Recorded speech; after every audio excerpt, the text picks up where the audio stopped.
Bu videoda 2026-yil Rossiyada patent olish uchun rus tili imtihonidan sizga beriladigan test savollarining to'g'ri javoblarini bilib olishingiz mumkin.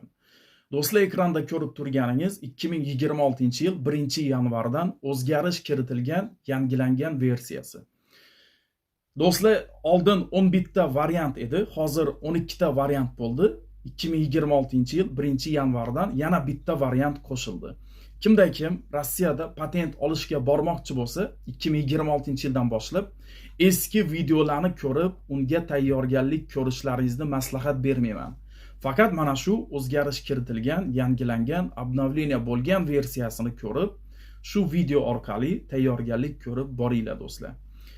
Jami 12 ta variant bo'lgan, har bitta variantda 22 tadan savol va birinchi va ikkinchi savol audio shaklida sizlarga qo'yib eshittiriladi. Hozir sizlar bilan ikkinchi variantni birgalikda ishlaymiz, to'g'ri javoblarni men sizlarga ko'rsataman. Birinchi variantni video qilib ishlab, videosini kanalga yuklaganmiz. Hozir esa ikkinchi variantni ishlaymiz. Qanunda boshladik. Извините, вы выходите на следующей остановке? Нет, я выхожу через одну остановку. Bo'ldi. Do'stlar, mana birinchi audioda eshitdik, kechirasiz, siz keyingi bekatda tushasizmi deyapti. Unga javob tariqasida yo'q, я выхожу через одну остановку. Men yana bitta bekatdan keyin tushaman deyapti. Demak, bizga savolni bergan, ani говорят, ular suhbatlashyapti. Variantlarni bergan, audioda eshitdik, tushunib oldik. Ular avtobusda suhbatlashyapti. Shuning uchun avtobusni belgilaymiz. Va do'stlar, mana shu birinchi audioni o'zida yana ikkinchi savolni ham yozib qo'yibdi. Он выходит, u tushadi, chiqadi. Через одну остановку shuni belgilaymiz. Chunki audioda shunday deyapti. Mana do'stlar, birinchi audiodagi ikkita savolni ishladik. Hozir ikkinchi audioni eshitamiz. Внимание! Кто потерял свой телефон в магазине «Цветы», может взять его у администратора магазина. Demak do'stlar, audioda diqqat, kimda kim o'z telefonini bizning gul do'konimizda yo'qotgan bo'lsa, uni olish uchun administratorga murojaat qilsin deyapti. Endi do'stlar, savol bergan, вы можете услышать это объявление, bunday e'lonni qayerda eshitishingiz mumkin deyapti. Variantlarni bergan. Audioda eshitdik, bizning gul do'konda deyapti. Shuning uchun do'stlar, в торговом центре shuni belgilaymiz. Va do'stlar, ikkinchi audioni ikkinchi savoliga navbat keldi.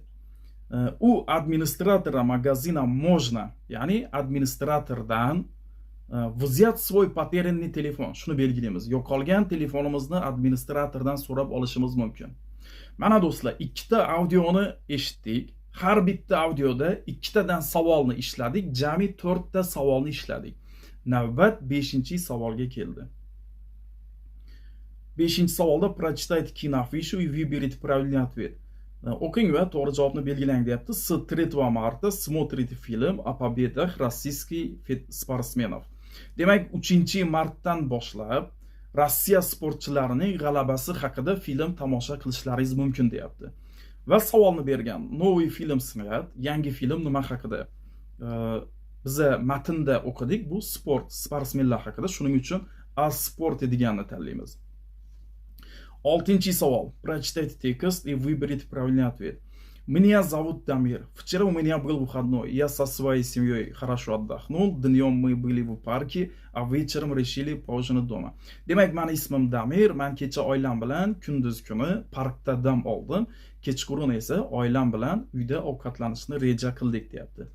Вчера днем Дамир и его семья были. Kecha kunduz kuni Damir va uning oilasi qayerda edi deyapti. V parki shuni belgilaymiz do'stlar. Do'stlar, men iloji boricha sizlarga sodda, oddiy qilib tushuntirishga harakat qilyapman. O'ylaymanki, hammaga tushunarli bo'lyapti. Прочитайте текст и вставьте пропущенные слова. 7-savolda.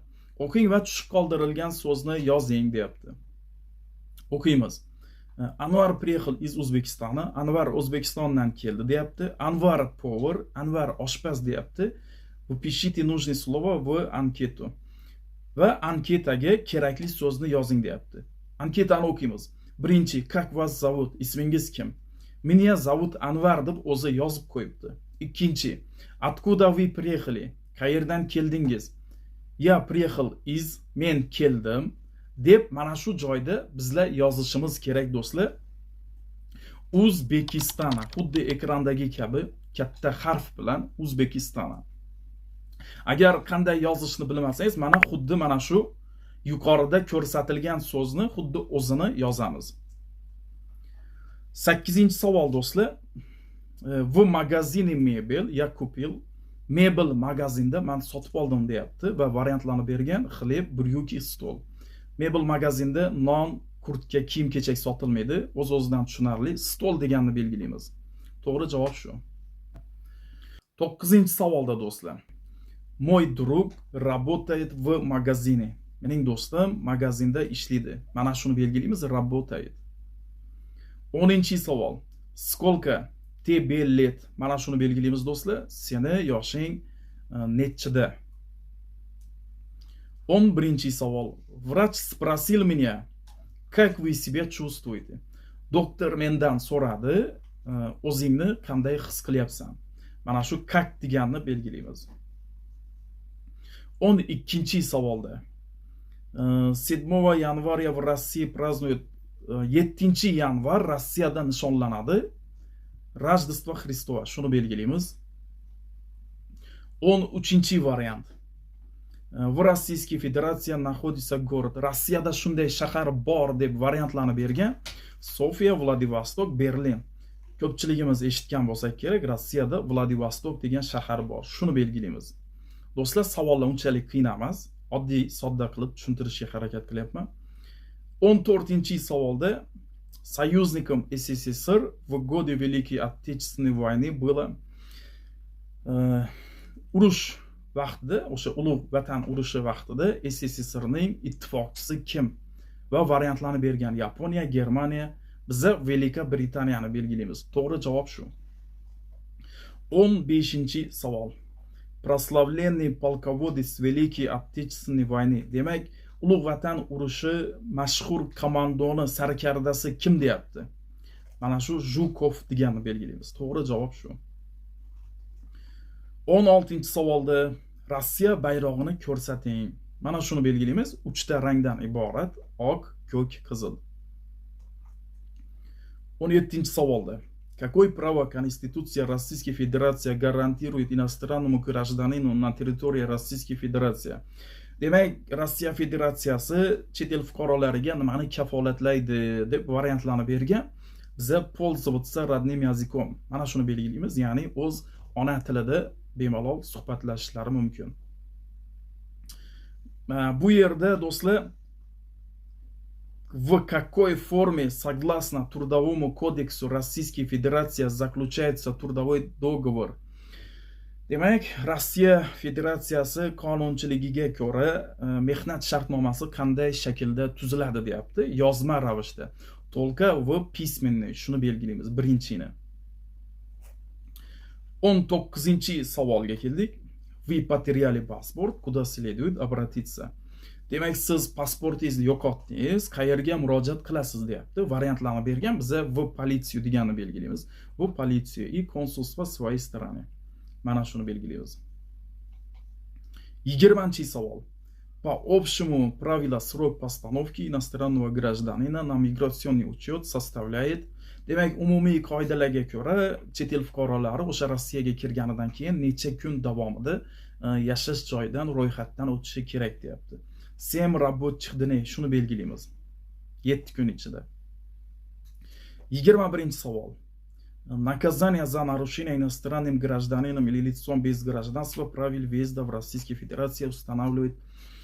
Demak, bu yerda do'stlar, chet el fuqarolari Rossiyaga kirishda qoidabuzarlikka yo'l qo'ygan bo'lsa va variantlarni bergan, biza Kodeks Российской Федерации об административных правонарушениях, ya'ni ma'muriy huquqbuzarlik qoidasiga asoslanib shuni belgilaymiz do'stlar. 22-savolda do'stlar, bu biroz sizlarga qiyin tuyulanishi mumkin. Men sodda qilib tushuntiraman. Иностранные гражданин, уклоняющийся от въезда из Российской Федерации по истечении срока перебывания, проживания в Российской Федерации. Demak, do'stlar, bu yerda aytayapti, chet el fuqarolari Rossiyada ishlab yurib, ularning registratsiya propiskasini muddati tugaganidan keyin Rossiyadan chiqib ketmasdan, Rossiyada qolib ishlashni yoki yashashni davom etsa, bu qoidabuzarlik hisoblanadimi va unga chora ko'riladimi deyapti. Biza verna deganni belgilaymiz. To'g'ri javob shu, verna, ha. Unga nisbatan chora ko'riladi va bu qoidabuzarlik hisoblanadi. Do'stlar, mana shu uzundan uzun bo'lgan so'zlarni yodlashga qiynalsangiz, mana shu ekranda ko'rib turganingiz prajivaniya, mana do'stlar, o'zi alohida belgilangan prajivaniya degan so'zni eslab qoling. Mana shu prajivaniya, yashash, shu so'zni ko'rishingiz bilan siz verna degan javobni belgilaysiz. Oson varianti shu. Do'stlar, hozir sizlar bilan mana ekranda ko'rib turganingiz 2026-yil 1-yanvardan o'zgarish kiritilgan, obnovleniya bo'lgan versiyasini ko'rib chiqdik. Hozir bizlar siz bilan ikkinchi variantning 22 ta savolini ishladik. Birinchi variantni ishlab videosini kanalga yuklaganmiz. Bizni kuzatishda davom eting. Qolgan 3-chi, 4-chi shu tarzda qolgan variantlarni ham kanalga yuklashda davom etamiz. Videoni yo'qotib qo'ymaslik uchun videoga like bosib, izohlarda o'z fikrlaringizni qoldiring. Agarda sizni o'zingiz yoki yaqinlaringiz Rossiyaga borib ishlamoqchi bo'lsa, bu videoni ular bilan ham ulashib qo'ying. Hammaga rahmat.